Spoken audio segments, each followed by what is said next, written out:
Hello दोस्तों, जय श्री कृष्णा। कैसे हैं आप सब। आज इस वीडियो में हम आपके साथ शेयर करने वाले हैं मकर संक्रांति पर खिचड़ी का दान कैसे किया जाता है, खिचड़ी का दान कब किया जाता है, कैसे किया जाता है, खिचड़ी में हमें क्या क्या चीज़ें रख के दान करनी चाहिए और किस वक्त, क्या वक्त होता है खिचड़ी दान करने का, सही वक्त सही समय इस वीडियो में आपके साथ हम शेयर करने वाले हैं। तो चलिए वीडियो को चालू करते हैं और देखते हैं मकर संक्रांति पे हमें खिचड़ी कैसे दान करनी है। तो देखिए फ्रेंड्स, सबसे पहले मकर संक्रांति वाले दिन हम आपको बताते हैं कि पूजा किस समय होती है। तो मकर संक्रांति पे आप सुबह पूजा कर लें। मकर संक्रांति की जो पूजा होती है ना, वो सुबह के वक्त ही होती है। तो सबसे पहले आप नहा धो के अपने तैयार हो जाइए, अच्छे साफ सुथरे वस्त्र पहन लीजिए। उसके बाद अपने घर के मंदिर में सबसे पहले हमें पूजा करनी है। तो पूजा देखिए, मकर संक्रांति वाले दिन वैसे तो सूर्यदेव भगवान की ही पूजा होती है। अगर सूर्यदेव की तस्वीर वगैरह नहीं है आपके पास तो आप भगवान विष्णु की प्रतिमा को भी रख सकते हैं। और इस पूजा के लिए हमें अलग से चौकी लगाने की जरूरत नहीं है, हम घर के मंदिर में ही ये पूजा कर सकते हैं। अगर आपको पूजा की वीडियो देखनी है तो हमारे चैनल पे पूजा की वीडियो आ चुकी है, आप देख सकते हैं। तो यहाँ पे देखिए, हमने मूंग दाल ले ली है और चावल ले लिए हैं। आप अभी कितना लेना है हमें ये बताती हूँ मैं। देखिए, चाहे तो आप 125 ग्राम के हिसाब से भी ले सकते हैं, मतलब 125 ग्राम भी ले सकते हैं, चाहे तो आप 1.25 किलो भी ले सकते हैं। तो 125 ग्राम या 1.25 किलो या फिर अपने अंदाजे से भी आप ले सकते हैं। ऐसा नहीं है कि आपको किलो के हिसाब से ही ये चीज़ें लेनी हो, लेकिन मैं तो कहूँगी कि आप कम से कम 1.25 किलो या 125 ग्राम ही दें। अगर ज़्यादा नहीं आपके पास तो तुल वाले 125 ग्राम दोनों चीज़ें आप दे सकते हैं। 125 ग्राम दाल, 125 ग्राम चावल।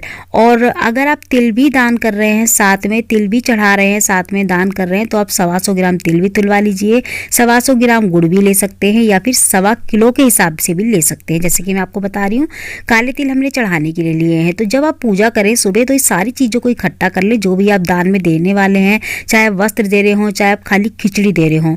आपको उस खिचड़ी के साथ में, अगर आप खाली खिचड़ी दे रहे हैं ना दान में, तो आप उस चीज़ को, सारी चीज़ों को इकट्ठा एक प्लेट में रख लें, साथ में दक्षिणा भी रख लें। जब आपकी पूजा वगैरह हो जाए तो ये आपको चढ़ानी है भगवान को। जैसे हम और भी भोग आदि वगैरह चढ़ा रहे हैं, जैसे खिचड़ी वगैरह बना के चढ़ाते हैं, लड्डू चढ़ाते हैं, वैसे ही हमें ये दान देने वाली चीज़ भी चढ़ानी है पहले भगवान को, उसके बाद ही ये दान करनी होती है। तो सुबह की पूजा में हमें ये चढ़ानी है।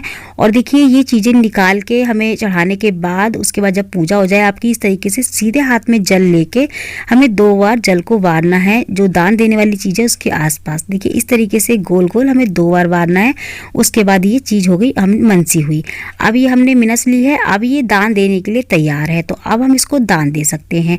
अब ये दान हम कहाँ कहाँ दे सकते हैं। देखिए, सबसे पहले तो आप इसको चाहे तो मंदिर में भी, अपने पास का जो भी मंदिर है वहाँ भी दान दे के आ सकते हैं। देखिए, दक्षिणा में जो मैंने दक्षिणा रखी है, जरूरी नहीं है कि आप इतनी ही दें। अगर आपके पास इतनी नहीं है तो आप खाली 11 रुपये रख के भी दे सकते हैं दान। तो अगर आपके पास कुछ नहीं है देने के लिए, बहुत कुछ, जैसे बहुत सारे लोग दाल चावल वगैरह पता नहीं क्या क्या चीज़ें दान देते हैं अपने अनुसार, अपने बजट के अनुसार। अगर आप इतना नहीं दे सकते तो कम से कम थोड़ी सी दाल और चावल जरूर निकालें। खिचड़ी इसे बोलते हैं कि सीधा निकालना, तो आप सीधा इस तरीके से निकाल सकते हैं। साथ में आप चाहें तो एक नमक का पैकेट रख सकते हैं पूरा, और साथ में आप थोड़ा सा घी रख सकते हैं कटोरी में। जितने मैंने आपको तिल दिखा रखे हैं, इसमें कटोरी में तिल रखे हैं ना, इतना आप थोड़ा सा 1-2 चम्मच एक छोटी सी कटोरी में तिल रख के, सॉरी घी रख के आप घी भी दे सकते हैं। मतलब कि पूरा सामान जो होता है ना खिचड़ी का, जब हम खिचड़ी बनाते हैं तो जो चीज़ें हमें खिचड़ी के लिए चाहिए होती हैं, वो सारी चीज़ें सूखी आप निकाल के खिचड़ी के साथ दे सकते हैं। जैसे कि मान लीजिए 125 ग्राम चावल हो गए, 125 ग्राम दाल हो गई, एक नमक का पैकेट हो गया, 2 चम्मच आप एक कटोरी में छोटी सी में घी रख लें, अगर ज़्यादा नहीं है तो थोड़ी सी हल्दी हो गई। तो इस तरीके से आप सूखा निकाल के इस तरीके से आप चढ़ा के दान कर सकते हैं। ठीक है, चाहे तो आप थोड़ी सी खिचड़ी घर में पका के, एक बड़े से बर्तन में खिचड़ी पका के वो भी खिला सकते हैं सभी में, जैसे गरीब जो होते हैं उनको खिला सकते हैं। मंदिर के आगे बहुत सारे आपको मिल जाएंगे ऐसे ज़रूरतमंद, जिनको आप आराम से उनका पेट भर के खिचड़ी खिला सकते हैं। तो आप चाहे तो खिचड़ी पका के भी खिला सकते हैं। और ये खिचड़ी आपको चाहे तो देखिए आप मंदिर में भी दे सकते हैं, या फिर आपके दरवाजे पे कोई सुबह भिखारी है, जैसे मांगने वाले आते हैं, तो उनको भी ये दे सकते हैं, किसी ज़रूरतमंद को दे सकते हैं। देखिए, कम से कम इतना तो हमें देना चाहिए कि उनका अगर एक टाइम का ये बनाए तो उनका अच्छे से पेट भर जाए, पूरे परिवार का। इतना कम से कम हमें देना चाहिए दान में।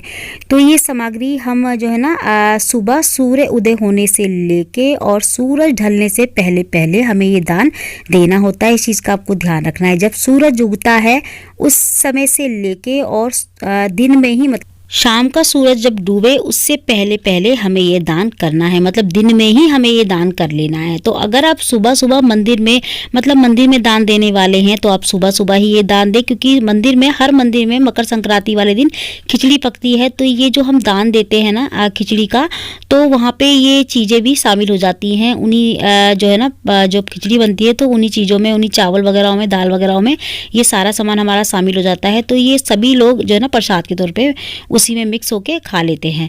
तो ये प्रसाद के तौर में बढ़ जाती है मंदिर में। तो अगर आप मंदिर में दे रहे तो सुबह जल्दी दे, अगर आप किसी ज़रूरतमंद को दे रहे तो शाम से पहले पहले ये दे दें आप, ठीक है। और ये जो लोटा हमने निकाला है अलग से, पूजा के समय हम एक जल का लोटा तैयार करते हैं जिससे हम सूर्य देवता को अर्घ देते हैं। तो इस जल को हमें पहले सूर्य देवता को अर्घ देना है, उसके बाद ही दान करना है, चीज़ का आपको ध्यान रखना है। तो पूजा कर ले, पूजा के बाद सूर्य देवता को अर्घ दे दे। सूर्य देवता के अर्घ में आपको जल में थोड़े से तिल डालने हैं, थोड़े से फूल डालने हैं, थोड़ी हल्दी, थोड़ी रोली डाल के, और जो है ना उसके बाद सूर्य देवता को अर्घ देना है। अर्घ देने के बाद आप दान करके आ सकते हैं ये सारी सामग्री। तो खिचड़ी ना मकर संक्रांति पे ऐसे ही दान की जाती है और इस तरीके से ही दान की जाती है। अगर आपके पास कुछ नहीं है तो कम से कम खिचड़ी का दान जरूर करें। तो आज की वीडियो में इतना ही। मैं मिलती हूँ आपसे अगली वीडियो में ऐसी अच्छी सी एक और वीडियो के साथ। जब तक के लिए जय माता दी, राधे राधे।